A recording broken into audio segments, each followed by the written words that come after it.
عالم برزخ کیا ہے اور روحیں کیسے رہیں گی؟ حضرت عائشہ رضی اللہ تعالی عنہا نے عالم برزخ کا انکار کیوں کیا تھا؟ بسم اللہ الرحمن الرحیم۔ ناظرین، آج کے اس ویڈیو میں آپ جان پائیں گے کہ عالم برزخ کیا ہے اور روحیں عالم برزخ میں کیسے رہتی ہیں، بلکہ عالم برزخ کے حوالے سے ایک یہودی عورت کا واقعہ بھی آپ کے ساتھ شیئر کریں گے کہ جب ایک یہودیہ نے سیدہ عائشہ صدیقہ رضی اللہ تعالی عنہا کو عالم برزخ کے متعلق خبر دی تو حضرت عائشہ رضی اللہ تعالی عنہا نے عالم برزخ کا انکار کیوں کیا تھا۔ ویڈیو میں آپ یہ بھی جان پائیں گے کہ انسان کے مرنے کے بعد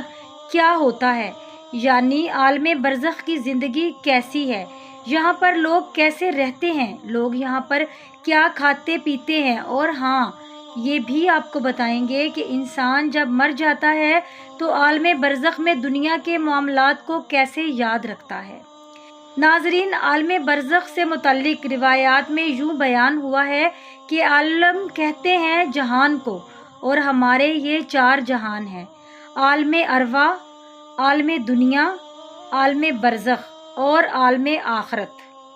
یہ بنیادی طور پر انسان کے اعتبار سے 4 عالم ہیں اور ہر عالم کے احکام الگ الگ ہیں۔ ہر انسان کو ان سب سے گزرنا ہے، لیکن یہ الگ بات ہے کہ ہر ایک جگہ پر قیام کی مدت الگ الگ ہوتی ہے۔ اللہ پاک نے انسان کے ایک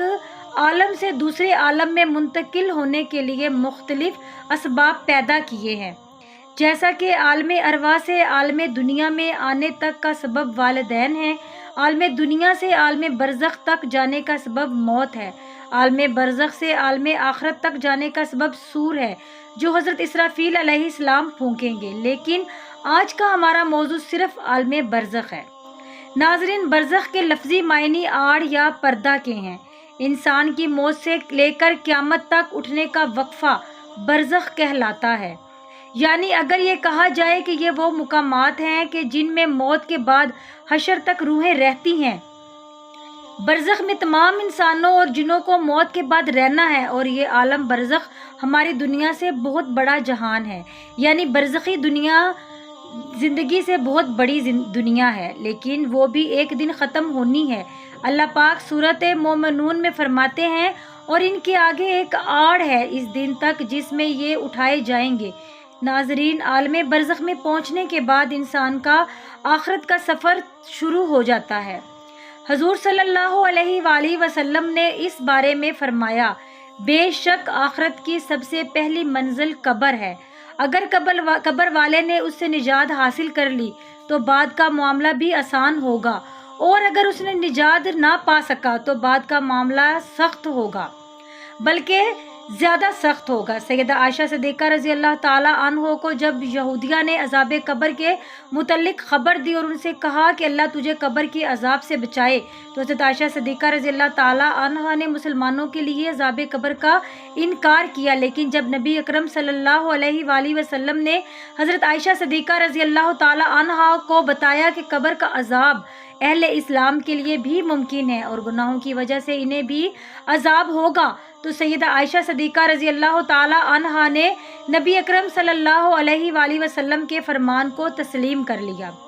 یہ واقعہ احادیث کی بہت سی کتب میں مفصل اور مختصر بیان ہوا ہے، جس کی تفصیل کچھ اس طرح ہے کہ ام المومنین سیدہ عائشہ صدیقہ رضی اللہ تعالی عنہا کو پہلی مرتبہ ایک یہودی عورت نے عذاب القبر کے متعلق بتایا، لیکن انہوں نے اس کی تصدیق نہ کی۔ نبی کریم صلی اللہ علیہ وآلہ وسلم نے بھی یہود کو جھوٹا قرار دیا۔ بعد میں آپ صلی اللہ علیہ وآلہ وسلم پر وحی بھیجی گئی اور آپ صلی اللہ علیہ وآلہ وسلم کو عذاب قبر کے بارے میں بتایا گیا۔ اسی دن سورج کو گرہن لگ گیا اور آپ صلی اللہ علیہ وآلہ وسلم کے بیٹے سیدنا ابراہیم علیہ السلام کا انتقال بھی ہو گیا۔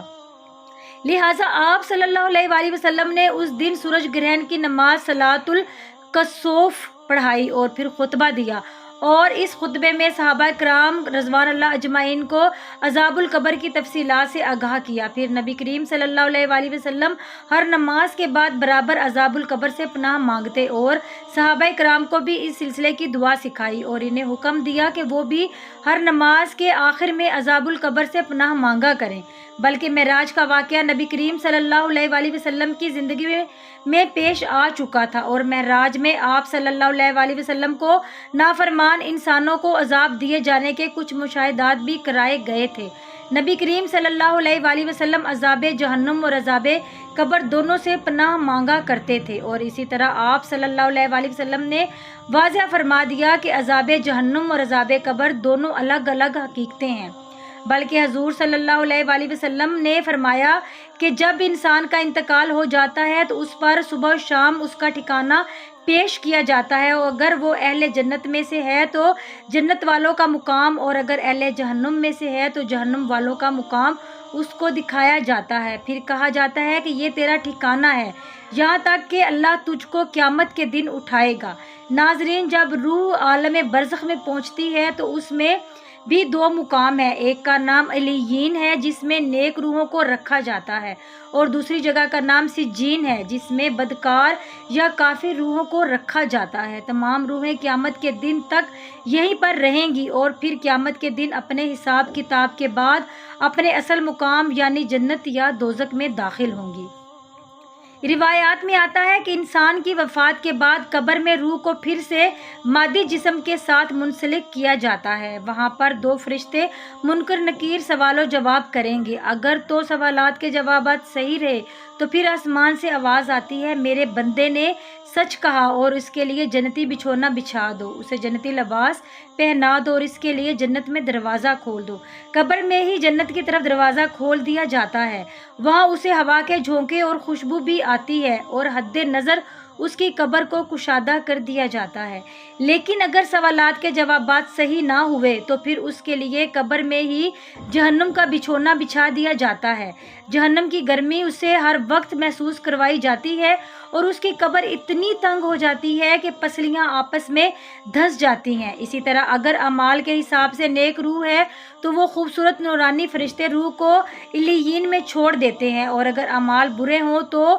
دو خوفناک نکیلے دانتوں والے فرشتے برے انسان کی روح کو سجین میں ڈال دیتے ہیں۔ سجین کیونکہ بری اور بدکار روحوں کا ٹھکانہ ہے، اسی لیے وہاں پہنچ کر بری روحوں پر عذاب آنا شروع ہو جاتا ہے، جبکہ علیین میں موجود روحوں پر کوئی پابندی عائد نہیں ہوتی، اور وہ باغ نما اور جگہ پر ایک دوسرے کے ساتھ موجود ہوتے ہیں۔ نیک روحیں علیین میں ایک دوسرے کے ساتھ رہتی ہیں اور ایک دوسرے کو پہچانتی بھی ہیں، جبکہ سجین بدکار قید و بند میں مبتلا عذاب کا مزہ چکھتے ہیں۔ علیین میں موجود روحیں ایک دوسرے کو دیکھ کر خوش ہوتی ہیں، ایک دوسرے سے باتیں کرتی ہیں، دنیا کے حالات کو یاد کرتی ہیں جو وقت انہوں نے دنیا میں گزارا، اور نئی آنے والی روحوں سے اپنے پیاروں کی خبر بھی لیتی ہیں کہ میرا فلاں رشتہ دار کس حال میں ہے۔ اگر نئی آنے والی روح یہ کہے کہ تمہارا فلاں رشتہ دار تو کب کا مر چکا ہے مگر وہ یہاں علیین میں نہیں پہنچا، تو یہ نیک روح سمجھ جاتی ہے کہ اسے سجین میں بھیج دیا گیا ہوگا۔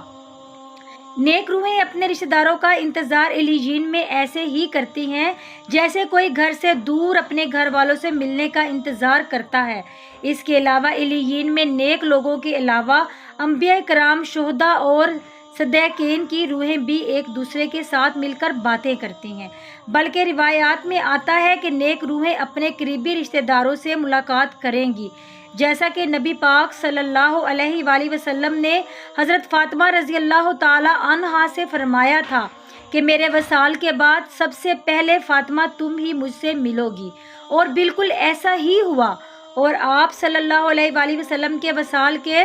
4 سے 6 مہینے بعد حضرت فاطمہ رضی اللہ تعالی عنہا حضور اکرم صلی اللہ علیہ وآلہ وسلم سے جا ملیں۔ ناظرین، یہ یاد رہے کہ عالم برزخ میں روحیں عالم محشر قائم ہونے تک رہیں گی، یعنی قیامت کے دن تک روحوں کا مقام عالم برزخ میں رہے گا، اور قیامت ہی میں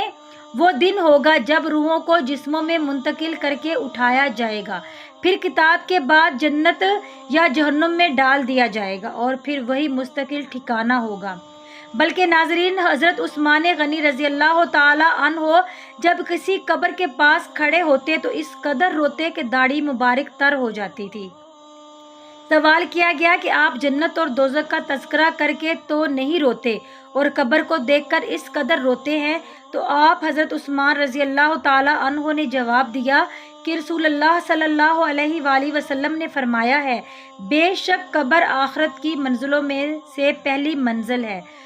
اگر اس سے نجات پائی تو اس کے بعد کی منزلیں اس سے زیادہ آسان ہیں، اور اگر نجات نہ پائی تو اس کے بعد کی منزلیں اس سے زیادہ سخت ہیں۔ حضرت عثمان رضی اللہ تعالی عنہ فرماتے ہیں کہ اللہ کے رسول اللہ صلی اللہ علیہ وآلہ وسلم نے ارشاد فرمایا، میں نے کبھی کوئی منظر قبر کے عذاب سے زیادہ سخت نہیں دیکھا،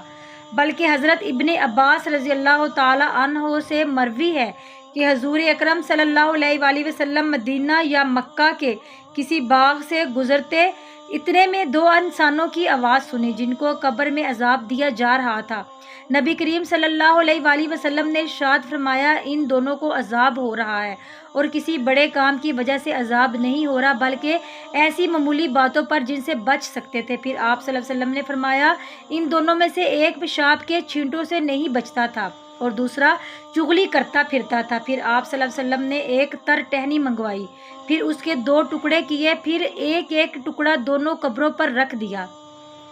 صحابہ نے عرض کیا، یا رسول اللہ صلی اللہ علیہ وآلہ وسلم، آپ نے ایسا کیوں کیا؟ آپ صلی اللہ علیہ وآلہ وسلم نے فرمایا، شاید ان دونوں کا عذاب ان کے سوکھنے تک ہلکا کر دیا جائے۔ ناظرین، آئیں اب مل کر اللہ سے دعا بھی کرتے ہیں کہ اے اللہ پاک، ہمیں صحت و تندرستی والی زندگی عطا فرما، اور جب ہم فوت ہو جائیں تو مرنے کے بعد ہماری قبر کو جنت کا باغ بنا دے، اور عالم برزخ میں ہمارا ٹھکانہ نیک روحوں کے ساتھ علیین میں بنا